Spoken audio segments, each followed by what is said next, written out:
हम सनातनी हैं, सनातनी हिंदू हैं। और हिंदू के एक सनातनी भक्त के घर की पहचान पहले कैसे होती थी? पहले जो घर की पहचान होती थी ना, घर के द्वार पर गौ माता खड़ी रहती थी, घर के द्वार पर गौ माता बंधी रहती थी, घर के आंगन में जाओ तुलसी का बिरबा लगा रहता था। तो लोग जब उस घर को देखते थे तो लोग देखते ही समझ जाते थे ये किसी भक्त का घर है, ये किसी वैष्णव का घर है, यहाँ गौ माता खड़ी है। लेकिन आजकल कहते ना लोग कितने आगे निकल चुके हैं। जहाँ जो स्थान गौ माता का था आज वो स्थान किसके लिए दे दिया है? वो स्थान कुत्तों के लिए दे दिया है। हम ये नहीं कहते कि उनकी आप हिंसा करो ना, वो भी जीव हैं, वो भी प्राणी हैं, उनसे भी स्नेह करो, लेकिन उनका स्नेह घर के बाहर तक रखो। अब उल्टा कर दिया है, पहले गौ माता घर के अंदर रहती थी, कुत्ते घर के बाहर रहते थे। लेकिन आज कितना आगे व्यक्ति निकल चुका है, बाहर इंसान की बुद्धि कुत्तों को घर के अंदर कर लिया है और गौ माता को घर के बाहर छोड़ दिया है भटकने के लिए। कहते हैं ना, शास्त्रों में वर्णन है, जैसी संगति करोगे वैसी बुद्धि आएगी।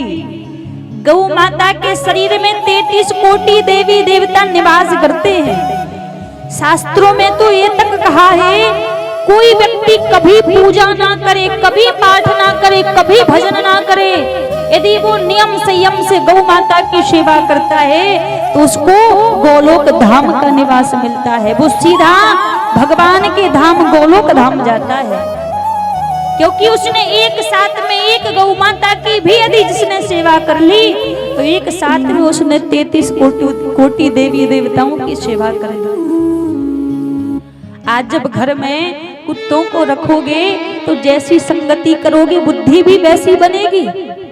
और एक चीज और है, घर में कुत्ते रखेंगे और घर के बाहर बोर्ड लगा देंगे, क्या लिखेंगे? कुत्तों से सावधान।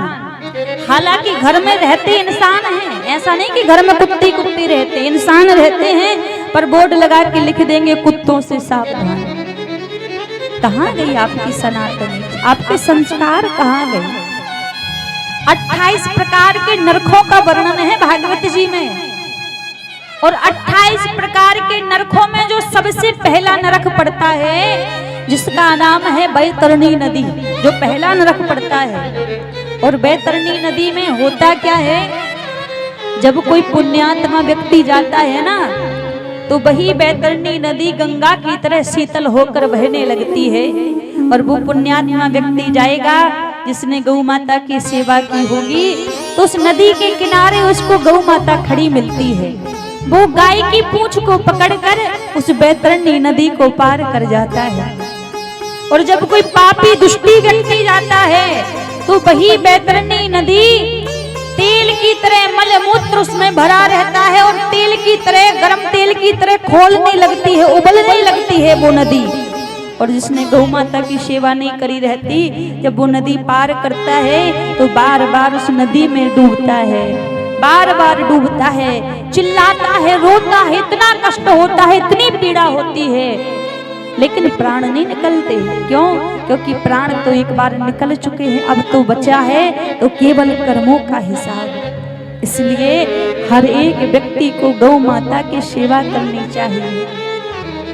आंगन कौन सा धन्य है। आपके घर के आंगन में यदि एक गौ माता आई है ना तो आपके उस आंगन को सौभाग्यशाली तब कहा जाएगा कि जब वृद्ध अवस्था में उस गौ माता का मृत शरीर आपके आंगन से जाएगा, तब कहा जाएगा कि भैया ये आंगन मंदिर के समान है।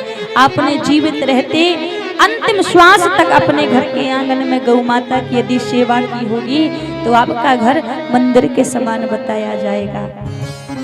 वो गौ माता कितनी पीड़ा में रहती है जब आप कुछ पैसों के लिए उस माँ को बेच देते हो।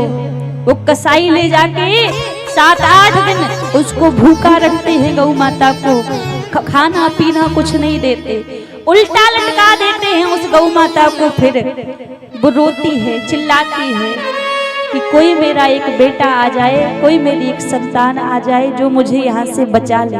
यहाँ से ले जाए। खौलता हुआ गर्म पानी उस गौ माता की शरीर पर फेंका जाता है। जब तक श्वास चलती है वो कष्ट को, पीड़ा को सहती है, लेकिन मरते मरते अंत में भी वो बद्दुआ देकर नहीं जाती, क्योंकि वो माँ है।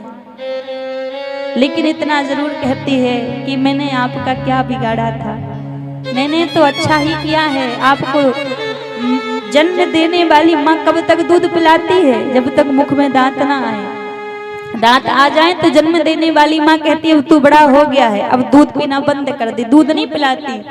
लेकिन जब व्यक्ति बूढ़ा भी हो जाता है तो गौ माता कभी ये नहीं कहती कि तू बूढ़ा हो गया है, अब तू दूध पीना बंद कर दे, फिर भी पिलाती है। महाराज, देश में तो हजारों गौशाला बन रही हैं। गौशालाओं में बड़े बड़े जो संत वैष्णव हैं वो गौ माता की सेवा करते हैं, लेकिन इतने में भी गौवंश की रक्षा नहीं होगी। आप सोचें कि गौशाला में रहने से गौ माता की रक्षा हो जाए। गौ माता की रक्षा घर में ही होनी चाहिए। हर एक सनातनी हिंदू का कर्तव्य है, एक हिंदू एक गाय, गौ रक्षा का यही उपाय।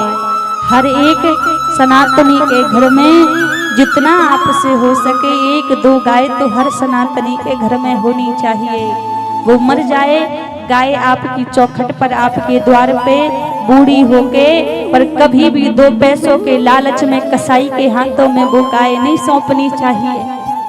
ये हमारा कर्तव्य बनता है, क्योंकि भगवान भी अवतार लेते हैं संसार में तो उसी गौ माता के लिए अवतार लेते हैं। गौ माता की रक्षा के लिए भगवान अवतार लेते हैं। और आप सोचो, गौ माता को बेच दो, गौ माता की हत्या हो जाए और गोविंद हमसे रीझ जाए, तो भ्रम में मत रहना। राम कृष्ण कभी आपसे मानने वाले नहीं हैं, कभी रीझने वाले नहीं हैं। जब गाय नहीं होगी गोपाल कहाँ होंगे?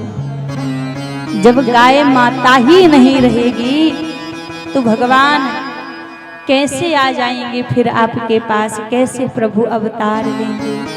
तो भगवान गौ माता की रक्षा के लिए ही इस धराधाम पर अवतार लेते हैं, प्रकट होते हैं प्रभु।